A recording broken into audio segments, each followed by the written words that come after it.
अस्सलामुअलैकुम। अल्लाह ताला के फजलो करम और शुक्र के साथ आज की वीडियो का करते हैं आगाज़। सबसे पहले आप हमारा channel history with Adnan subscribe कर लें।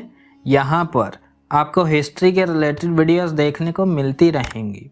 आज की वीडियो में हम देखेंगे कातिल का सुराग, एक वाक़या देखते हैं। आइए वीडियो का करते हैं आगाज़। शेर शाह की हुकूमत के ज़माने में अट्टावों के पास एक शख्स रास्ते में कत्ल हुआ पाया गया।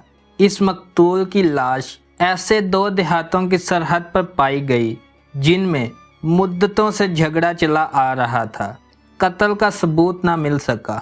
आखिर बहुत सोच विचार करके शेर शाह ने दो सरकारी जासूसों को उस दरख्त के पास भेजा जिसके नीचे मकतूल की लाश मिली थी और उस दरख्त को कुल्हाड़ी से काटने का हुक्म दिया।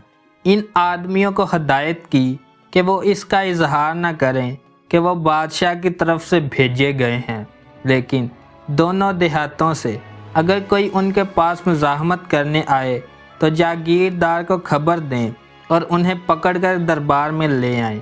शेर शाह के आदमियों ने हुक्म के मुताबिक जब दरख्त काटना शुरू किए तो दोनों देहातों के पास से एक एक आदमी ने आकर शोर मचाना शुरू कर दिया कि ये दरख्त तो हमारे हैं, तुम कौन हो जो इसको काटते हो। शेर शाह के आदमियों ने वहाँ के जागीरदारों से कहा, गांव का ये आदमी मशकूक हैं, इन्हें बादशाह के दरबार में ले चलो। उन्हें दरबार में ले जाया गया। शेर शाह ने उनसे पूछा, दरख्त तुम्हारे गांव से कुछ फासले पर था, लेकिन जब ये काटा जा रहा था तो उन्हें खबर हो गई, लेकिन जब चंद दिन पहले इसी दरख्त के नीचे एक आदमी का सर काटा जा रहा था, तुम्हें खबर क्यों नहीं हुई? फिर हुक्म दिया, अगर 3 रोज़ में मकतूल का कातिल हाजिर कर दिया जाएगा तो तुम सबको अमान मिलेगी, वरना गांव के तमाम आदमी कत्ल कर दिए जाएंगे। कातिल गांव में मौजूद था।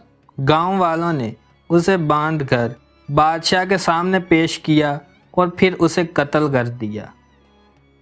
ये था वाक़या। अगर आपको वीडियो पसंद आई है तो लाइक, शेयर एंड सब्सक्राइब करें। आज की वीडियो का करते हैं इख्तिताम। अल्लाह हाफिज़।